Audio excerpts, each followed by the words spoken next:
utilizing their powerful magicka and concentrating upon the frozen island nation of East Jin.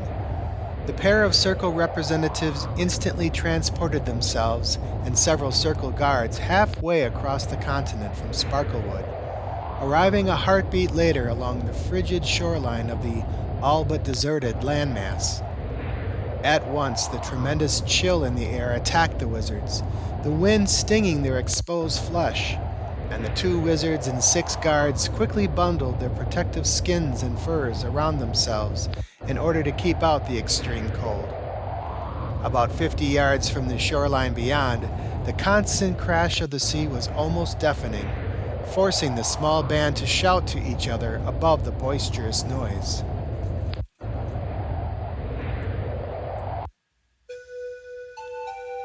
"Which way?" one of the guards bellowed, showing little of his physical discomfort in the hostile environment.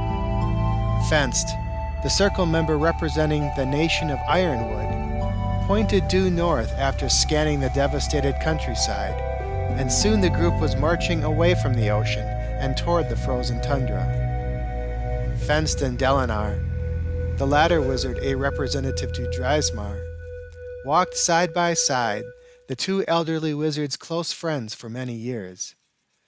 The deep snows of the island nation, dominating the landscape for as far as the eye could see, were quickly reached by the party. So the wizards scrutinized the surrounding land, looking for any sign of the terrible Hellion race which had once dominated the country many centuries ago.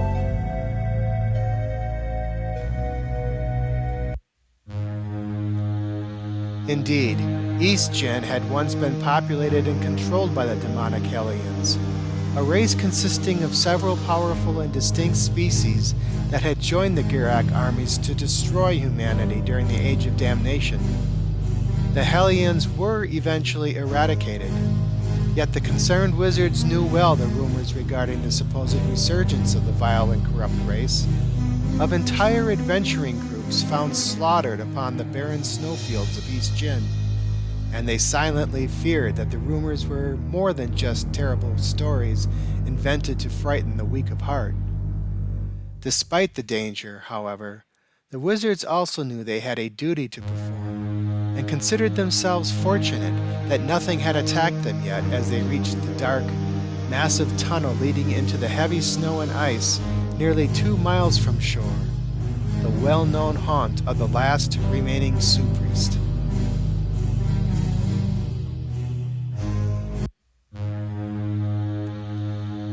A tremendous hole dug through the ice and underlying tundra. The dark cave was nearly 30 feet across, indicating an inhabitant of monstrous size, and was riddled with thousands of bones and even entire skeletons, some of them humanoid, tossed about the mouth of the entrance as if they had been spat out from beyond. The cave actually didn't lead anywhere in the physical sense, the wizards knew, but the small party also knew better than to get too close to the entrance, keeping their distance as they reached a nearby bone horn, the wickedly beautiful instrument nearly 10 feet long and curved near the bottom.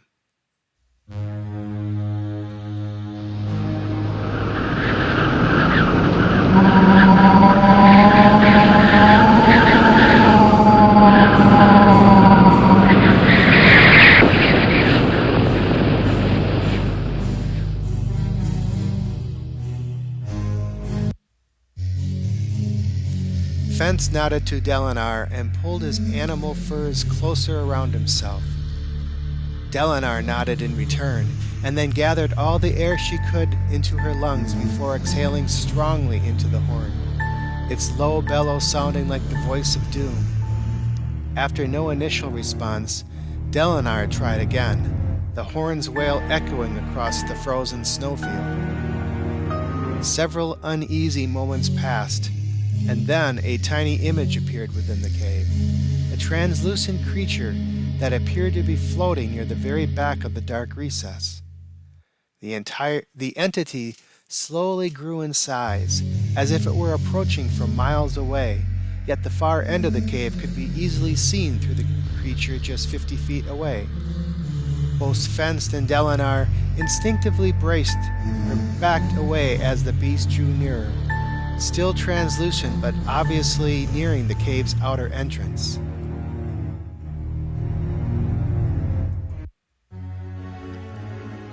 Soon the creature dominated the relatively large recess, standing nearly 20 feet in height and mostly opaque.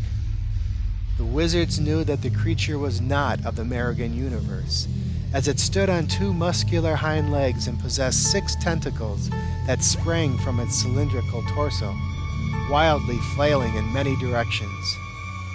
Atop the monster's torso was an oozing lump of flesh that looked as if it had been ripped apart, the flaps of skin gently vibrating with each movement of the beast. The wizards, and especially the guards, found the sight of the entity incredibly gruesome, nearly unable to keep their sight fixed upon the horrid thing. Staying out of reach of the creature's swinging tentacles, Fenced finally gathered his courage and addressed the terrifying entity. "Behold, Su-Priest Dix! The inner circle again summons you."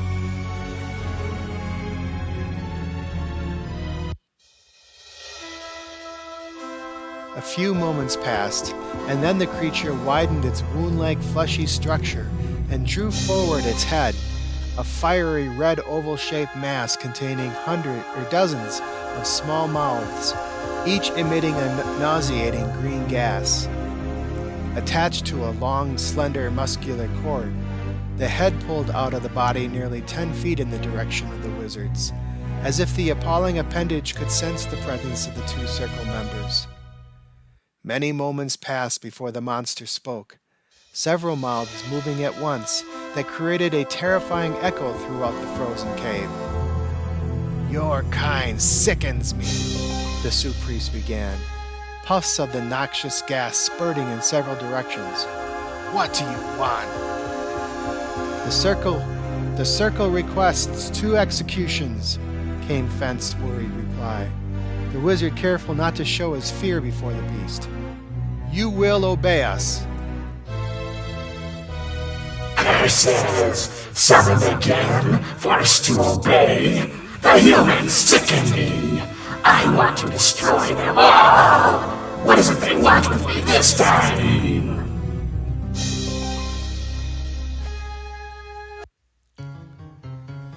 The bizarre creature straightened its neck fully and raised its head almost to the ceiling of the rocky cave, bellowing its anger and frustration. Putrid gas sprayed everywhere, and the scream was more painful than any death cry the wizards had ever heard. The pitiful cry over, the monster lowered its head and addressed the circle members. "This time I obey, but your utopia is nearly at an end, and there will soon come a day when our kind will again stalk the lands of this world. Enjoy your supremacy while you still have it. You will destroy 2 men who have disobeyed the circle," began the representative from Ironwood, ignoring the monster's ominous threat. "Both of them dwell within the capital city of Josephine, within the lands of Parappa. You must hunt down the supreme healer priest Gepen Nor and the circle member Vel. This you will begin immediately." "This is terrible. We should have destroyed this vile beast along with the rest of its kind centuries ago. No one should have to die by this wretched nightmare. Careful. Do not show your fear, or it'll attack and destroy us on the spot."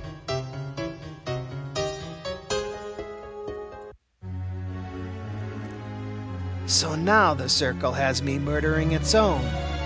Perhaps I've overestimated the strength of your honor. Perhaps you are no better than the Su-Priests in the first place." Delinar was especially angered by the suggestion, and quickly called out to the monster. "It was the honor of Sisla that destroyed your kind in the first place, Dix. Do not trifle with the honor of the circle." "As you say, sorceress. I shall murder the healer priest and circle member as you request, but do not bother me again for many years." "You will do as the circle wills or be destroyed," Delinar shouted back, continuing the battle of wills. I have no choice but to obey. But someday soon, a kind will again rule throughout this pathetic world. We will be strong once more.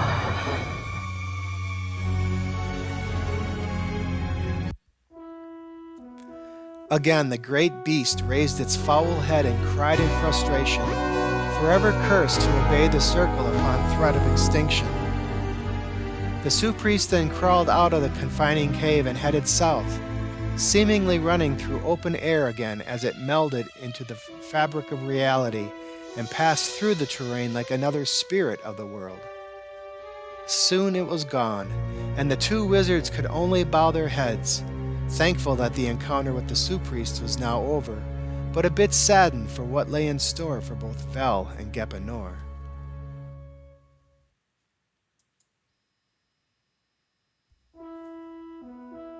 I figured the Circle would retaliate against me for helping Josephine again, but I never dreamed they would unleash the last remaining Sioux priest against me.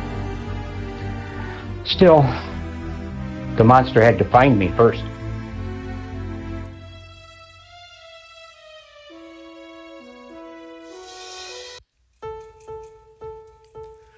A light drizzle awoke Redfern early the next morning, the charlatan asleep beside the fire and his body still drugged with the essence of the sleepwood from the night before.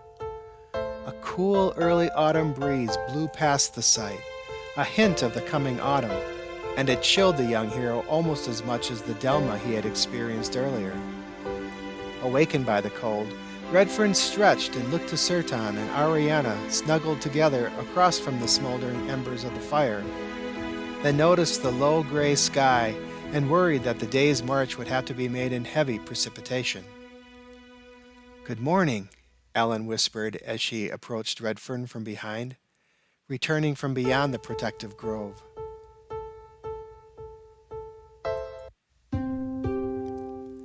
Redfern turned to gaze upon Ellen's ghostly form, which, in the mild mist, was as opaque as he had seen, and he grinned as she stepped alongside him, wide awake and quite cheerful. "How are you this morning?" "Good, I guess," Redfern mumbled, somewhat groggy. "How did you sleep?" "I haven't needed any sleep since I entered your strange world," Ellen grinned, surprised but now comfortable with her apparent immunity to fatigue, hunger, or thirst. "And I haven't been hungry either. I might as well be a ghost here." "We'll find a way home for you someday. But for now, let's keep up the charade. I think it's working well." "Of course," Ellen answered. "What's that?"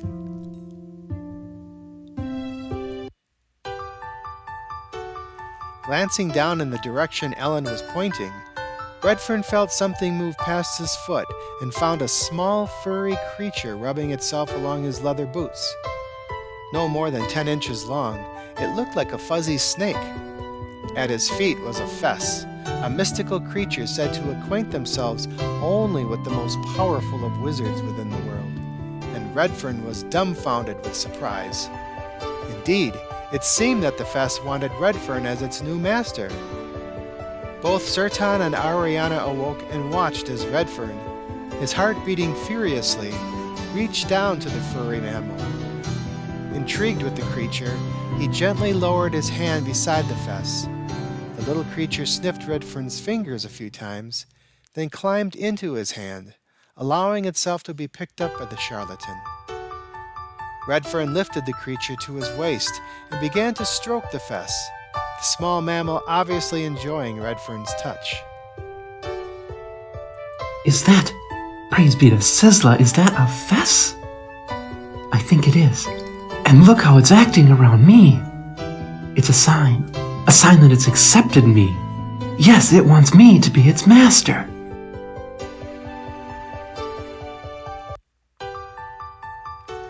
Sertan ran to awaken the other adventurers, and soon everyone stood near Ellen watching Redfern caress the fess, the charlatan's smile wide and arrogant. "A fess? Bounded to you?" Chaos finally uttered, genuinely dumbfounded. "As you can see, it accepts me completely. Redfern returned. "Surely none of you doubt my power now." "I must say, we never did," Sertan said, patting his friend's back in congratulations. "I've recognized your potential for many years. And I'm sure we'll need your Magicka in Evil Room," Esmond said without much feeling, fully accepting Redfern's ability to wield the magical stuff.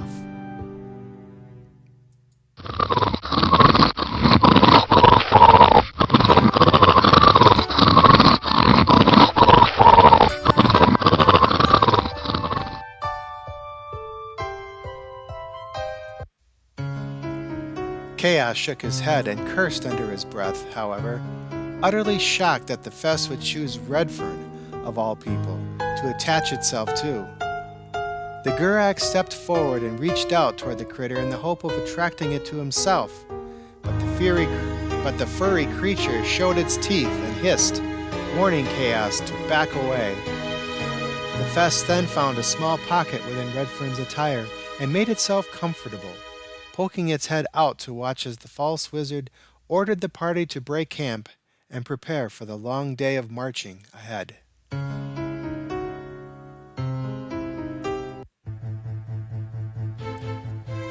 The dog fang leaped and sprinted for its life beneath the thick canopy above, maneuvering itself amidst the debris of the forest floor that had not seen the sun since long before the Age of Damnation. The canine creature was large but fast, possessing jowls that normally preyed on living flesh. But this time it was the dog fang that was the prey, pursued by a galloping bear that crushed everything before it. For several minutes the deadly chase continued, one of thousands each day within the wild and dangerous forest. Nearly out of breath and physically unable to defend itself, the dog fang then noticed silver light emanating from beyond the thick fungus and debris of the forest floor, and utilized its remaining strength to instinctively sprint for the light.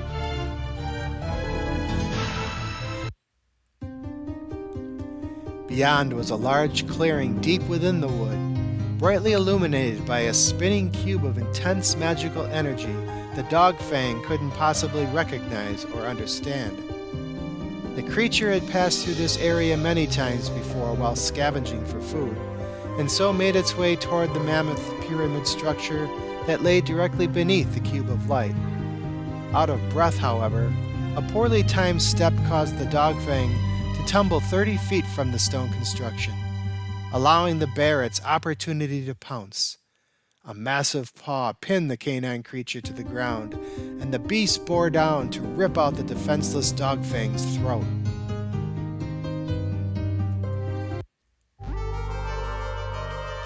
Intense magical energy suddenly poured through a rip of the fabric of reality adjacent to the two creatures, variegated lights streaming out in all directions.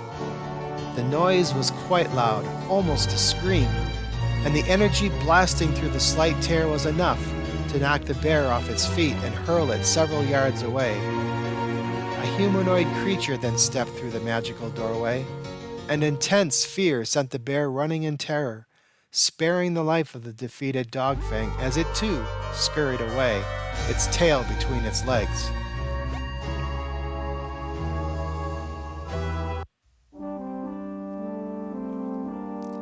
The rushing energy stopped as abruptly as it had started, closing the mystical gateway and leaving Deathwhite just 20 feet from the pyramid.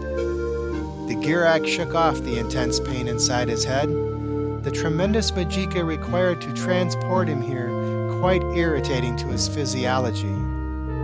The utter darkness of the Evilroot Forest again surprised even the great Gurak leader, raising his guard in case something was there to attack him.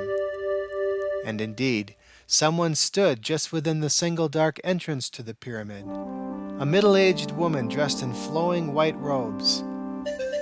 But Deathwhite recognized this figure as a powerful ally and began his slow journey to her, his steps feeble and his breath hurried and painful. The Evilroot Forest was aptly named. I was a powerful sorcerer, feared by the lands of the Circle itself. Yet even I was uncomfortable within the heart of Evil Root. I hated the place. Yet it was the key to fulfilling of the one purpose.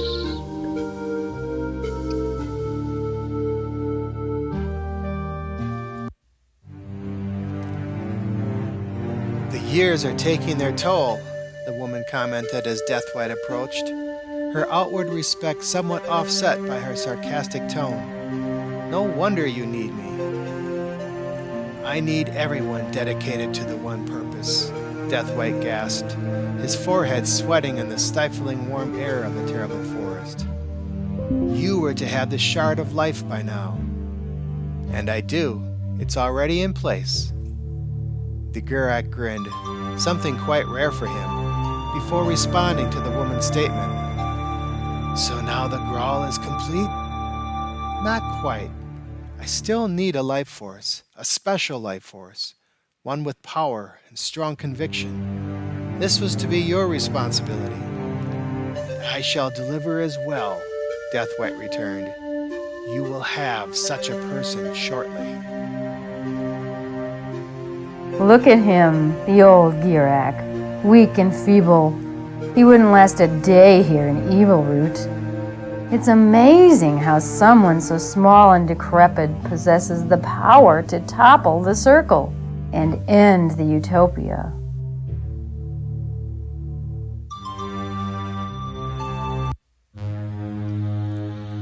The plans were coming along perfectly, Deathwhite recognized, and he nodded with approval regarding the woman's work.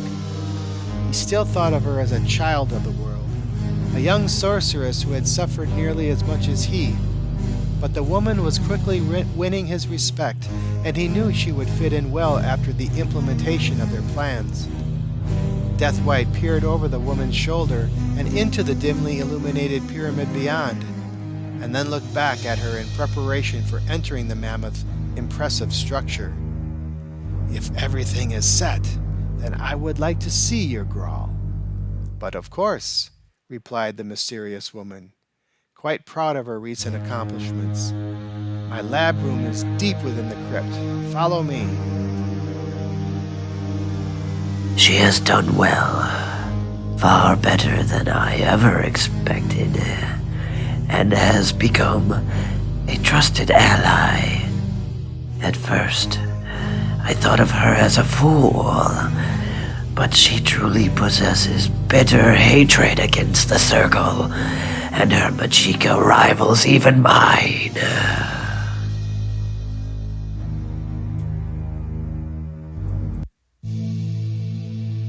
The woman led Deathwhite into the pyramid, its green, translucent stone allowing the illuminated silver cube far above to cast an eerie glow across the floor of the empty structure.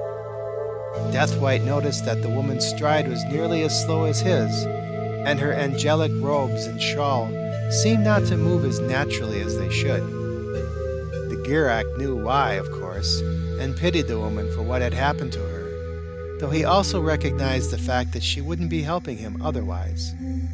Within moments, they reached the cold stone stairway leading down into the woman's magnificent dungeon, and Deathwhite continued following her in deathly silence.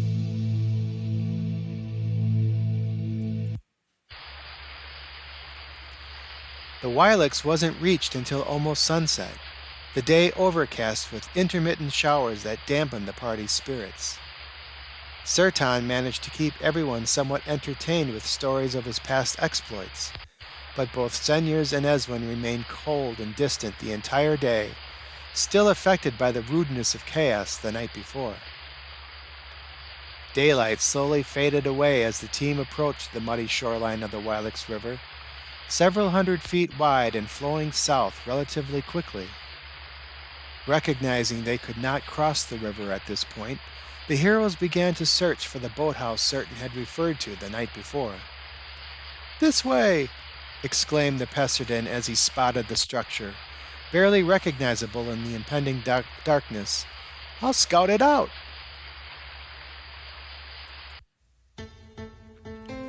Sertan bolted in the direction of the boathouse, prompting Redfern to shout to him, "Wait! I didn't give the order!" Chaos then rushed by to join the Pesterdin. "We didn't ask for it." Stunned by this comment, Redfern was unable to respond and simply watched as Chaos eventually caught up with Sertan, the two disappearing into the darkness moments later. Eswin then stepped alongside the false wizard, also disappointed with Sertan and Chaos. "They're going to get us all into trouble." "Sertan had promised me he wouldn't do that anymore," sighed Redfern, realizing he shouldn't have believed his energetic and opportunistic Pesterdin friend. "And you believed him? A Pesterdin?" commented Senyers.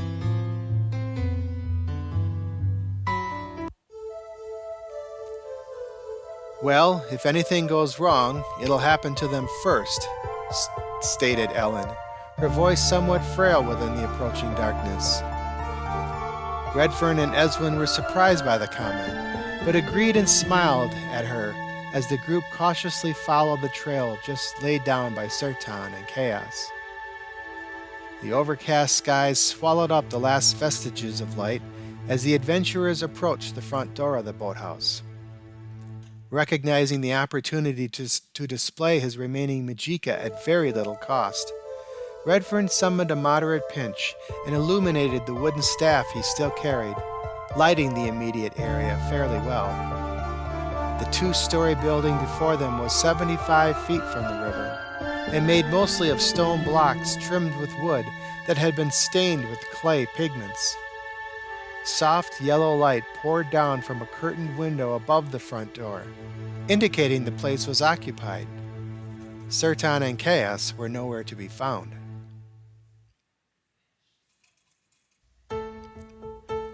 The distant rush of the Wilex could be heard from behind the construction as Redfern cautiously stepped to the oaken front door and knocked for assistance. The heavy door pushed forward a few inches, but revealed only silent darkness beyond. Not expecting this, the false wizard turned and looked to his compatriots.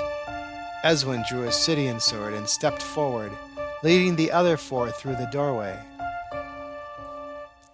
The stockroom was quite large, designed to store all sorts of various provisions and supplies, complete with dozens of shelves, wooden bins, and colorful pottery. A simple stairway led up and away across the room, while a dark hallway led out of the chamber immediately below the stairway. Along one wall stood a countertop area where various supplies were bartered in exchange with the owners of the place.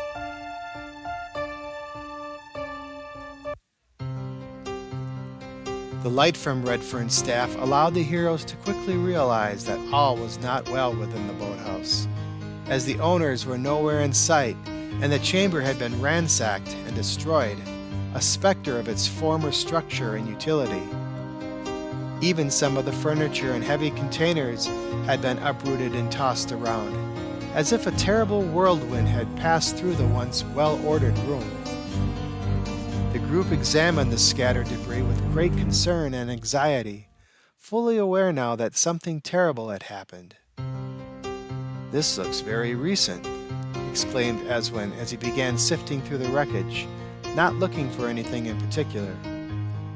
"Probably within the last few days," replied Redfern, kicking around through some of the mess himself. "Bandits, I suspect," came a voice from the top of the stairs, taking the party by surprise. Standing there was Cartha, the priestess the party had encountered back in Josephine the day before. Dressed in her splendid robes, the healer priest descended the stairway as Redfern, Ariana, and Senyers cautiously made their way toward her. "I didn't think you'd get this far today," Cartha said as she approached the heroes. "You are to be commended." "So you've been spying on us!" exclaimed Senyers, his anger toward Cartha quickly mounting again. "I told you," Cartha replied gently, most of her previous animosity gone. "I must become a member of your party. I suggest you accept it." I only accept the fact that you're a corrupt heathen who should be destroyed. If only I could... Wizard! Shouted Eswin, who had continued his thorough search of the wreckage. Over here! I followed them all the way to the boathouse, actually arriving just before they did. I found the place ransacked and looted, the work of bandits, I assumed, and decided to search for victims when Redfern's party arrived. I still needed to join them, regardless of how the Sislin felt about it.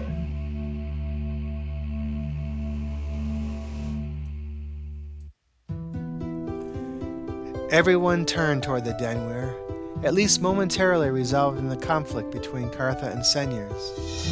Eswin stood near an overturned table, having found something lying on the floor. As the others joined him, the mighty defender pushed aside the heavy oaken table, revealing the body of a massacred woman lying on the floor, drenched in her own blood. Puncture wounds covered the corpse, and her face expressed a frozen terror that left a lump even in Eswin's throat. The defender bent over and carefully examined the wounds, then turned back to Redfern to report his findings. Benzar wounds, and very recent. Sertan said something about a small family being here, Redfern responded, looking around the devastated chamber again. It's our duty to check for survivors. I knew the wounds anywhere, made by the daggers, carried by the adamant monsters. The woman died a horrible death, and I immediately wanted to hunt down those responsible and slay them with my bare hands. We were all at least thankful she hadn't been transformed into a Benzar.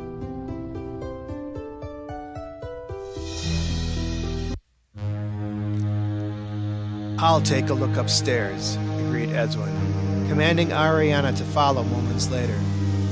The adolescent Pesserden hesitated at first, but not sure of Eswin's authority, and turned to Redfern for guidance. The false wizard nodded for her to go, and the two quickly stepped to the stairway, Cartha calling out to them moments later. Denwir, you can use my lantern in the first bedroom to the right. Eswin nodded, as if Cartha were already a trusted ally, and then led Ariana up the creaking steps and out of sight. Standing alongside the murdered woman and recognizing what needed to be done, Cartha drew a deep breath and turned to her religious rival, her voice soft and compassionate. As healer priests, we're bound by oath to put aside our differences and deliver this soul to the earth. Help me take her outside for ritual. What? Cried Senyers, stunned with the suggestion. I'm not helping you. If you call yourself a healer priest, you'll assist me, now!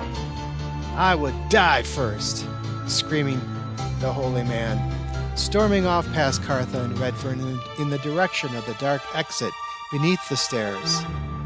Insulted by the action, the woman chased Senyers through the doorway, both of them quickly leaving the ransacked chamber. Ellen approached Redfern, confused by the altercation. What's their problem? The spirit asked, more dismayed than curious about the healer priests. Redfern could only shrug his shoulders and ask Ellen to follow as he in turn followed the two feuding priests through the doorway.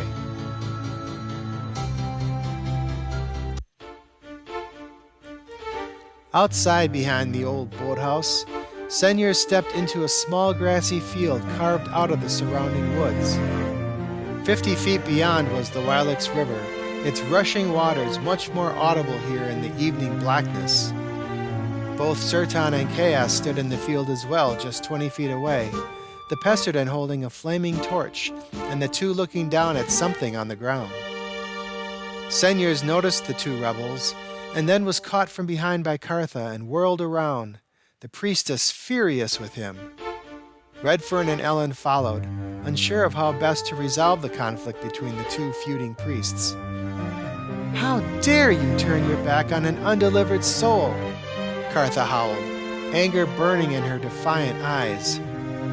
Senyers pulled away from Cartha, unable to even tolerate her touch. I told you, I will not help you. While we were of two opposite faiths, we were both still healer priests and dedicated to certain basic principles. One of those was ritual, the honoring of the dead, an event said to be practiced even before the Great Destruction. It infuriated me to see a healer priest turning his back on such an important and fundamental responsibility, regardless of who I was.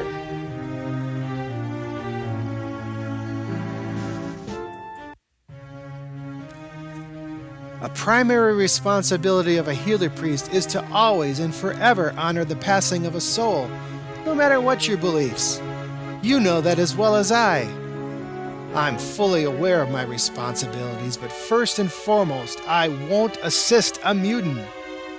Senyers raised his chin and crossed his arms, proud of the stand he was taking, a stand he was sure Gepanor would want him to take.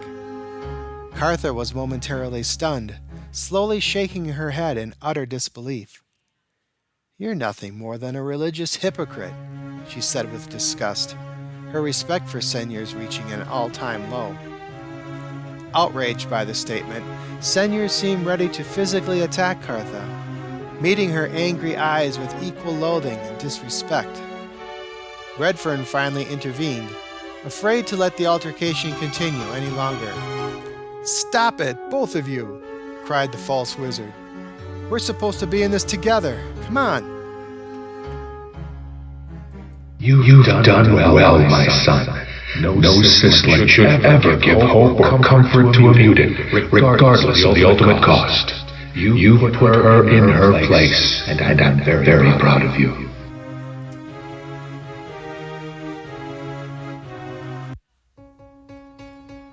Frustrated with Senyers and Cartha, Redfern immediately pushed past the priests and moved towards Surtan and Chaos 20 feet away.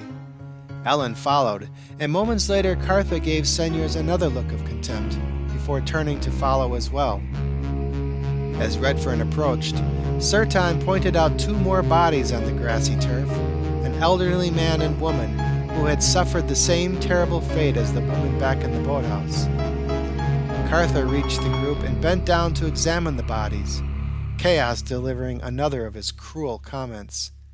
Something beat the hell out of them, and recently, too. Show some respect for the dead, Cartha snapped, still angry from her encounter with Senyers. Why? Replied Chaos in apparent puzzlement. They don't show any for me.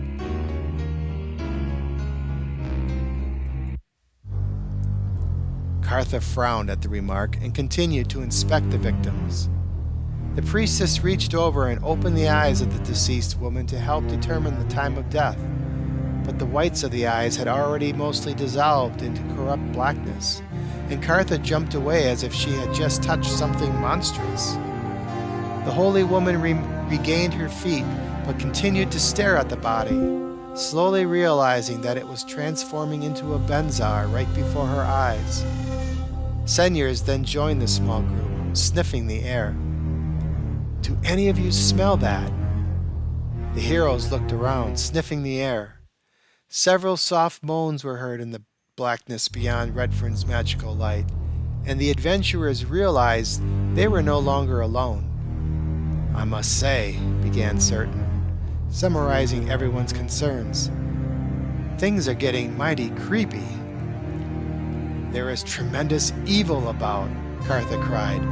We must get away at once. Why? Asked Redfern, nearly oblivious to the evil stalking them. What's wrong? Look.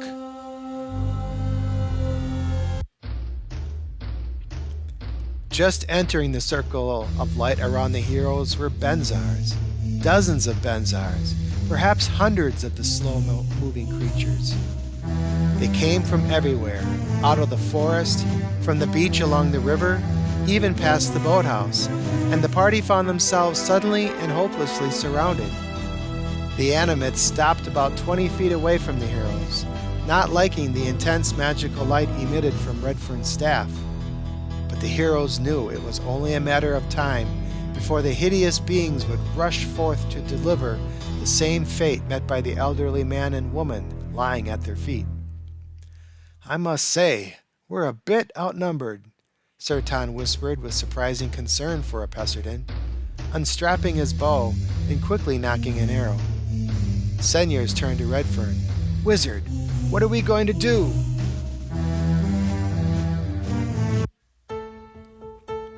Unaware of the sudden crisis outside, Eswin and Ariana continued to search the second story of the boathouse, Cartha's simple wooden lantern illuminating their way. A final bedchamber was found at the end of a long hallway, and Eswin violently kicked its strong wooden door open, blade in hand and ready for anything. But only darkness greeted the Denweir, so he and Ariana cautiously stepped forward to search the chamber. As with all the other rooms of the building, this one had also been ransacked and destroyed, most of the furnishings hacked and defiled nearly beyond recognition. Clothes lay across the floor, some of them stained with blood, while a moderate wind blew through the single open window overlooking the river below, its transparent mica panes broken out and its curtains slashed and tattered. Near the window was a well-crafted bed, now smashed and battered beyond use. Eswin and Ariana realized that no one could have survived such an assault, and they grimly set about the task of looking for corpses.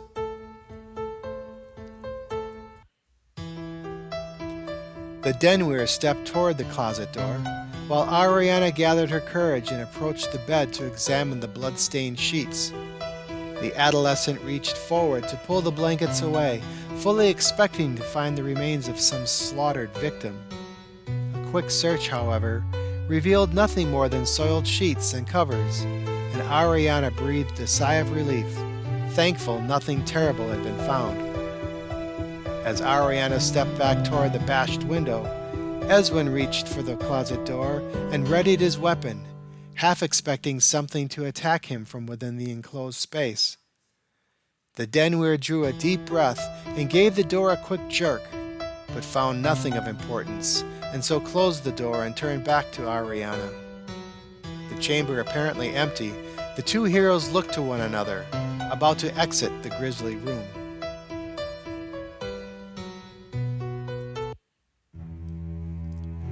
Ariana then glanced through the bedroom window and spotted the Benzar army encircling the party below. Stunned by the find, the Pesserden shrieked in terror. Eswin turned to look and immediately cursed, realizing the party's desperate situation. "We've been ambushed!" Eswin yelled, quickly deciding on a course of action. "Use that bow thing of yours. I'll help the others." The Denweir turned for the door as Ariana reached around for her bow and unstrapped the Technique device from her back. The dead woman from downstairs, now a Benzar, suddenly appeared in the doorway and lashed out at Eswin, striking him across the face and knocking the surprised defender backward. Cartha's lantern crashed into the corner and erupted in flames, setting the bedchamber on fire as Eswin fell against the wall opposite the window.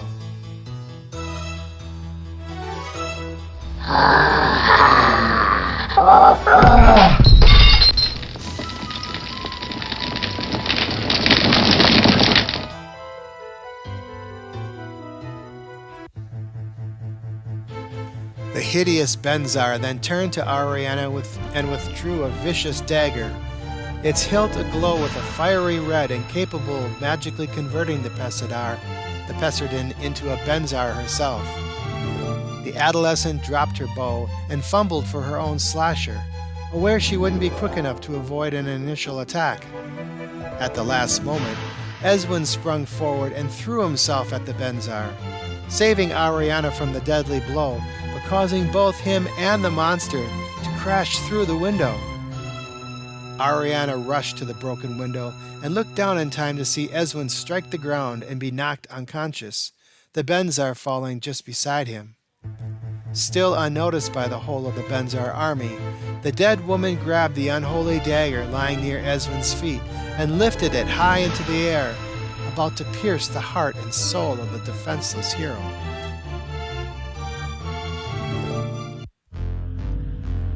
Searing pain suddenly ripped through the Benzar, however, and it reached back to find an arrow lodged deep into its spine, the missile just shot from Ariana above. The Benzar turned to escape, only to be struck by another arrow that skewered its heart and released its remaining Majika.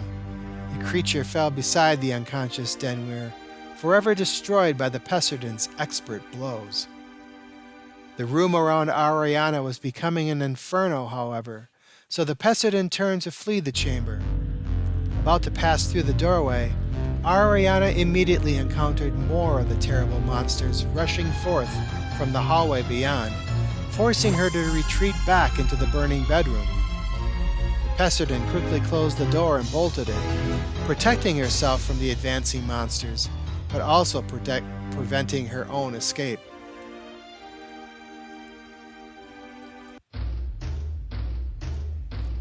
As Ariana was forced to decide upon a desperate course of action inside, the nucleus of Redfern's party behind the boathouse remained surrounded by the Benzars. The monsters were terrible to behold, their figures twisted and ill-colored, their minds corrupt and their souls empty. The Benzars seemingly representing all of Redfern's miserable frustrations in life. And indeed, the charlatan frantically realized that they were all doomed if he didn't act right away. "I must say," began Sertan, his bow drawn, "any last prayers?" Redfern glanced at Sertan, gripping and re-gripping his staff in nervous habit. Grossly outnumbered by the terrible creatures, the false wizard began to panic and looked all around for some sort of escape, not noticing the smile crossing the lips of Chaos. They're totally surrounded. It's only a matter of time before the Benzars reach us and rip them apart. Come on, Redfern. Where's your mighty power now?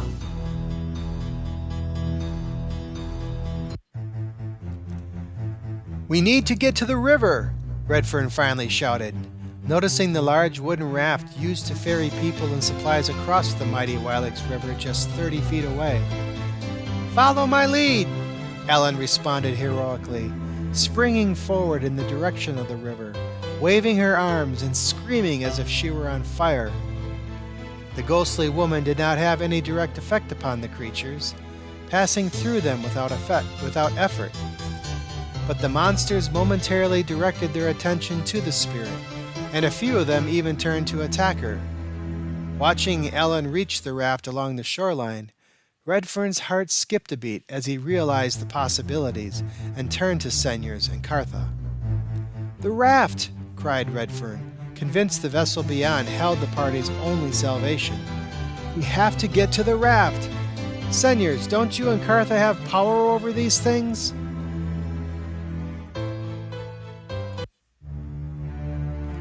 "Not much," Senyers replied hesitantly, realizing the amount of faith needed to summon enough Majika to destroy all the Benzars here couldn't be generated by hundreds of priests.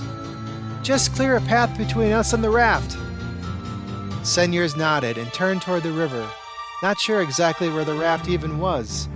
As if on cue, the Benzars started forward again, their wicked weapons of murder drawn and ready to destroy the adventurers. The priest grabbed his holy pendant from around his neck as Cartha stepped to him, reaching out with one hand while gripping her own talisman with the other. "Your hand, priest! Together we'll be stronger!"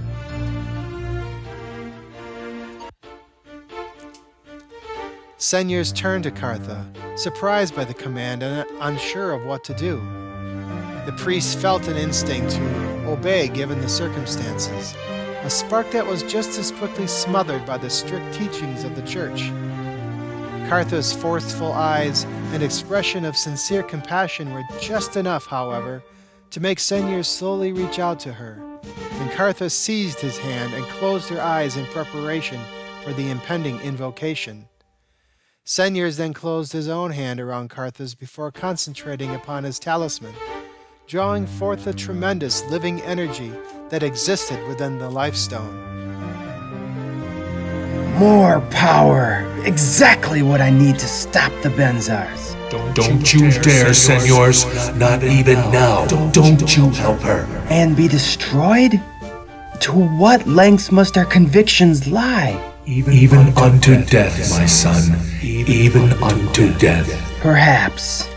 I'm just not sure. As each priest utilized their faith and convictions to protect the party around them, the magical pendants began to glow with a rich silver light, and moments later the two heroes were bathed in the brilliant physical glow of their power. The holy light radiated in all directions, virtually consuming the two priests and causing the advancing Benzars to stop in an effort to keep the living Majika out of their soulless eyes. Intense light then blasted forward and into the ranks of the horrible creatures, causing a few of them to instantly combust and knocking several others away. The darkness of the night swallowed the magical energy as it dissipated, but the light from Redfern's rod showed that the priests had indeed managed to open a narrow corridor through the monsters. Senyers and Cartha let go of their talismans and shook off the intense Majika-induced fatigue, quickly letting go of each other.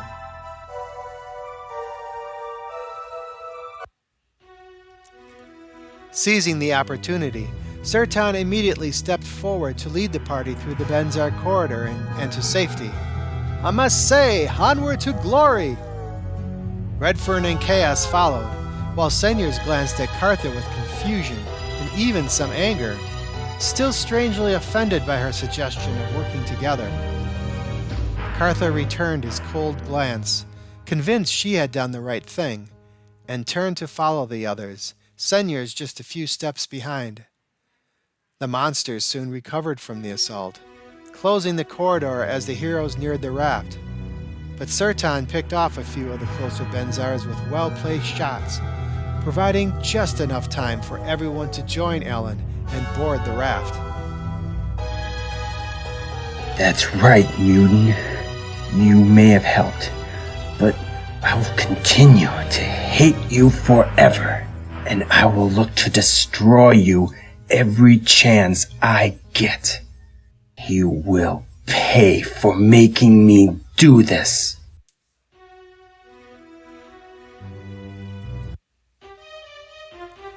The vessel was made of several dozen large logs held tightly together by strong ropes, the whole of the construction 20 feet to a side.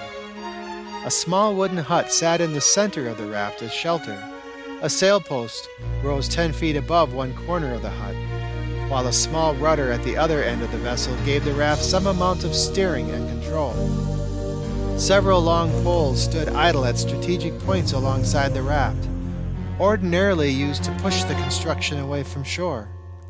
Having momentarily escaped the Benzars, but still in terrible danger, the heroes quickly turned as they boarded the vessel, ready to make a valiant last stand. "I'm glad you could all join me," Ellen smiled as the heroes scrambled aboard the raft.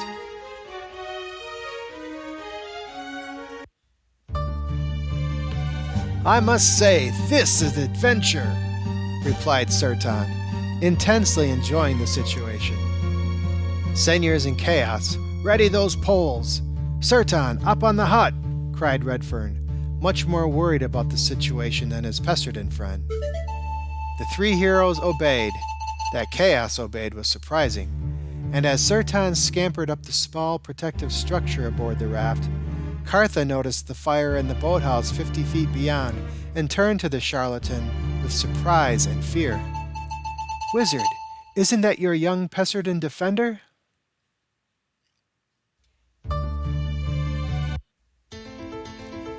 Redfern turned and looked.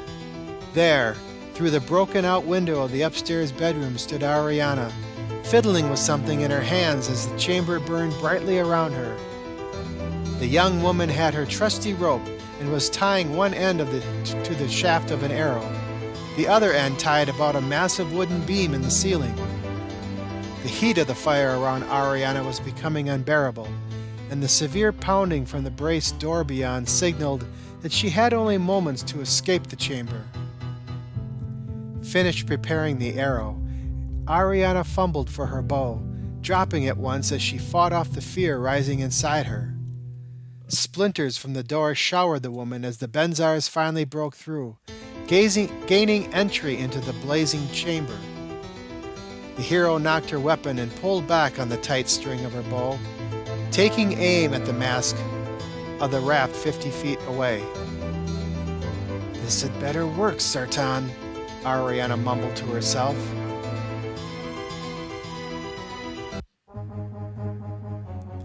Oblivious to Ariana's desperate situation, Sartan had climbed atop the hut and was standing near the sailpost, ready to use his own bow against the monsters advancing below.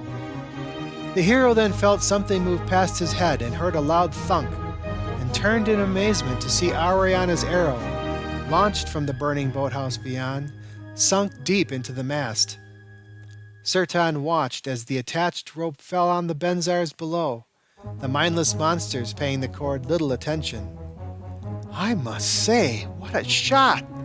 commented the Pesserden as he recognized Ariana's bold plan and quickly tied the rope around the base of the mast. "What is she doing?" asked Cartha, pointing to Ariana beyond. "Something a friend told her about," replied Redfern with a slight grin. "And I thought it was just a story."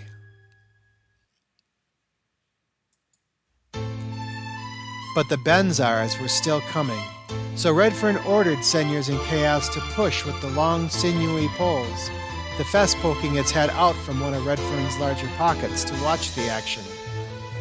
Within moments, the raft broke free of the shore, the advancing Benzar horde only a few feet away.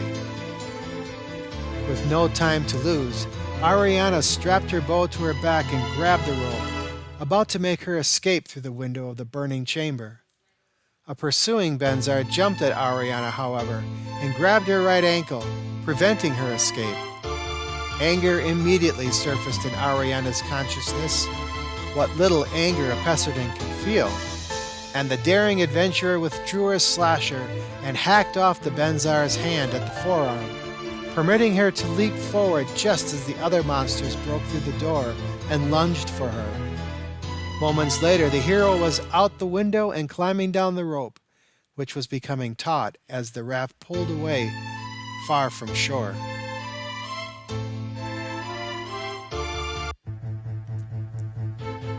Ariana hurried to Eswin's side, the Denweir still unconscious.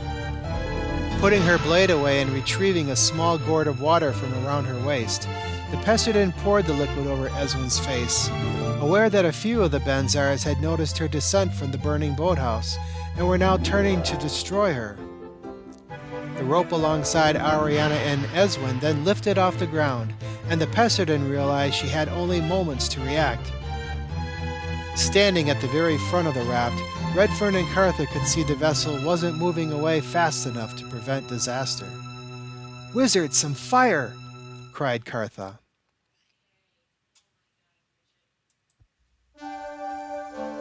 Concentrating on the dwindling amount of magicka still pulsing through his mind, Redfern wasn't sure if he could even perform such a powerful spell. Yet the Benzars would destroy the party if he could not, the charlatan realized, and so Redfern closed his eyes and drew his breath, again scavenging for any remaining power still locked within his soul.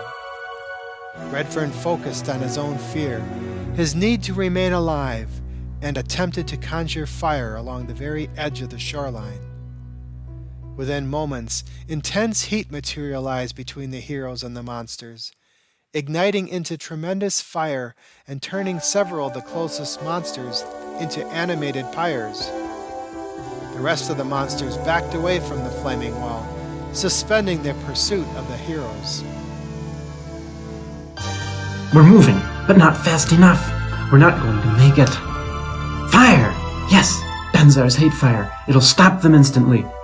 Oh, but am I capable of it? I don't feel the Majika surging through me anymore.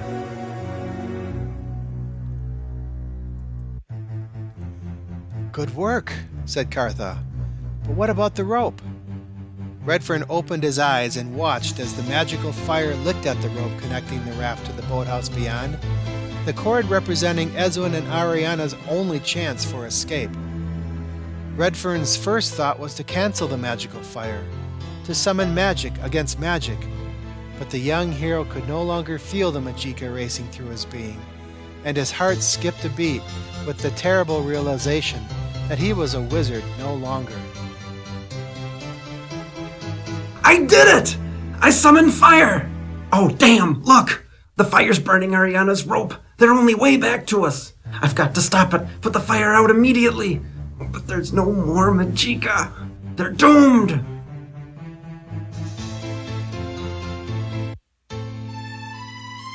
As Redfern and Cartha watched the tightly woven cord begin to burn, Ariana finished pouring the contents of her gourd over the rugged face of Ezwin. The Denweir awakened and looked around, stunned from the fall but quickly regaining his senses. The rope beside them continued to rise, now nearly level with Ariana's waist.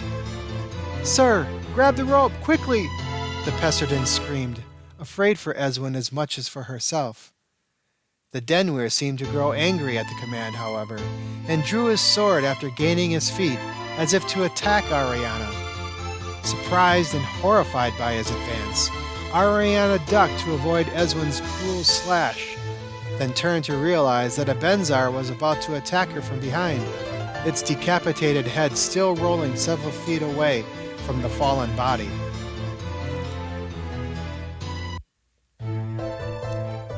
But dozens of Benzars had now seen the pair and were approaching from all directions.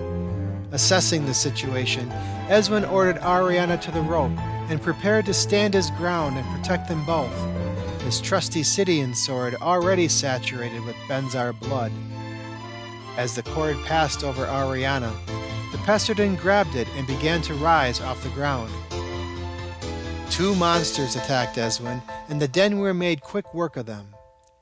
Having bought enough time for Ariana to escape, Ezwin slew another Benzar before sheathing his blade and turning for the rope, which was now beyond his reach. Thinking quickly, the hero jumped on top of the bodies of two slain Benzars that had fallen atop one another, and used them as a springboard to propel himself just high enough to grab the rope with one hand.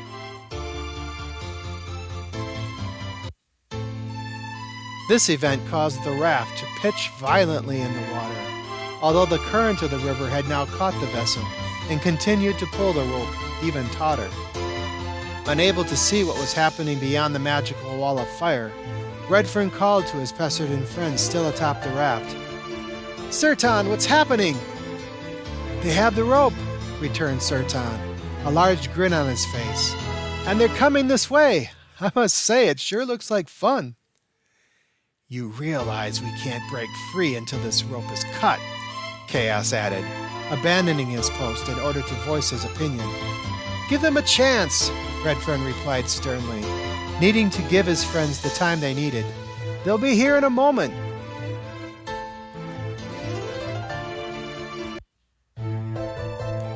Ezwin and Ariana continued their climb toward the raft, the twisted monsters below reaching out for them, but just out of reach. By now, the pull of the river on the raft had caused the woven cord to stretch to a nearly horizontal position, and both heroes recognized that the rope couldn't stand the strain of such pressure for long. The intrepid pair finally reached the wall of fire, and Ariana stopped short from its intense heat, still 20 feet away from the edge of the raft and its relative safety. Continuing to dangle just a few feet over the monsters, Ezwin cried out to Ariana, fighting unconsciousness again. "Keep going! I can't go on! You have to! Go!" Ariana looked back, recognizing that Ezwin couldn't cling to the rope much longer, and that a fall here would result in a horrible death at the hands of the Benzars below. So the Pessidon turned back toward the fire and summoned all her remaining courage, realizing the sacrifice she would have to endure in order for Eswin to stay alive. Inching forward, Ariana closed her eyes and prepared for the worst as her skin began to scream from the pain of the magical inferno.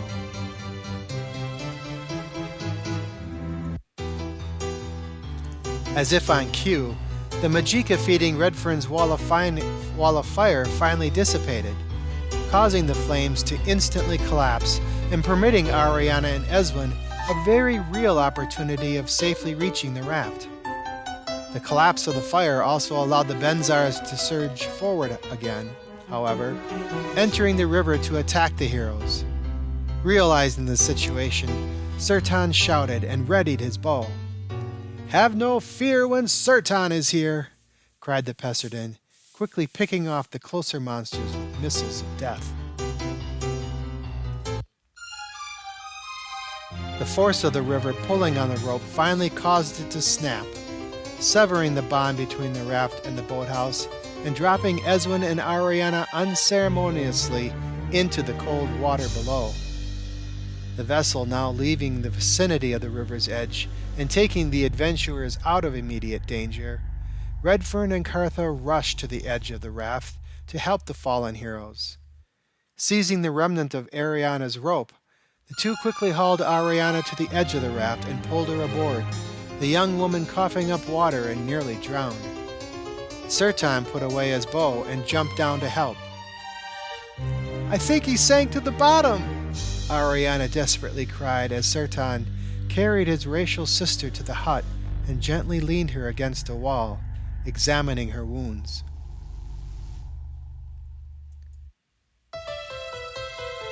But Eswin had yet to appear, so Redfern turned and called out the Denweir's name, frantically looking for his defender friend.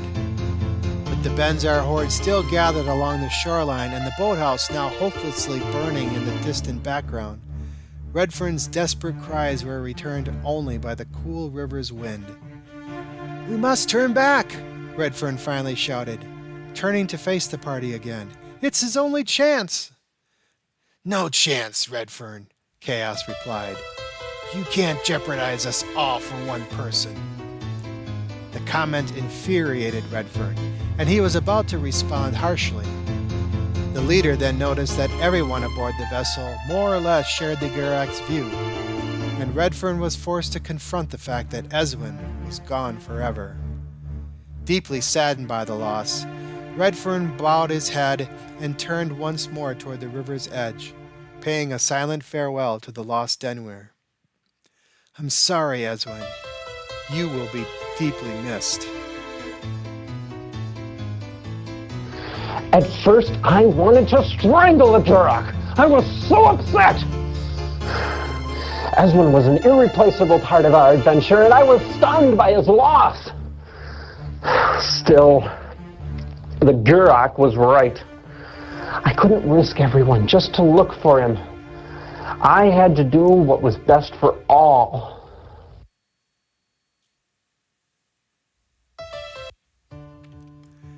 Without warning, a muscular hand reached out of the water and grabbed the lamenting leader, nearly pulling Redfern into its murky depths.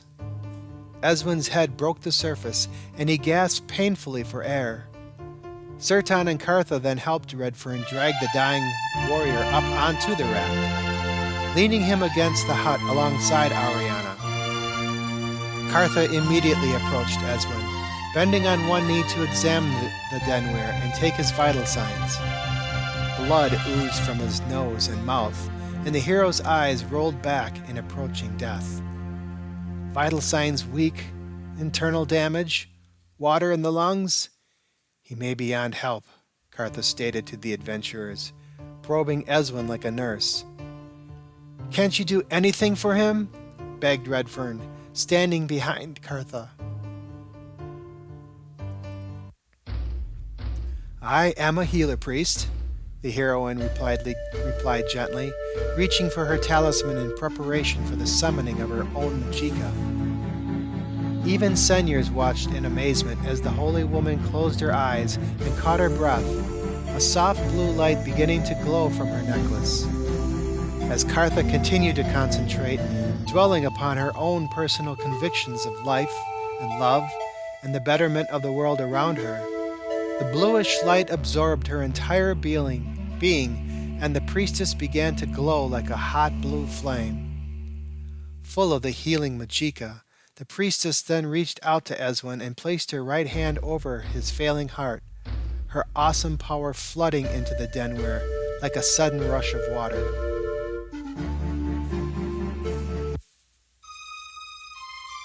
Eswin's reaction was quick and pronounced, the blueness of the light transforming into a bloody red before fading away as the spell came to its completion.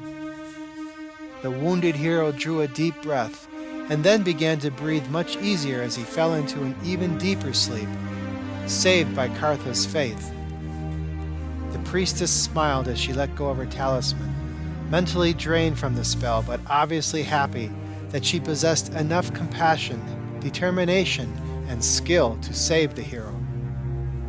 Momentarily impressed by the effort, Senyers quickly remembered he was supposed to hate the priestess and turned his back on the spectacle, observing the black silhouettes of the shoreline's foliage as the raft continued to be gently pulled downstream and away from the terrible encounter at the boathouse.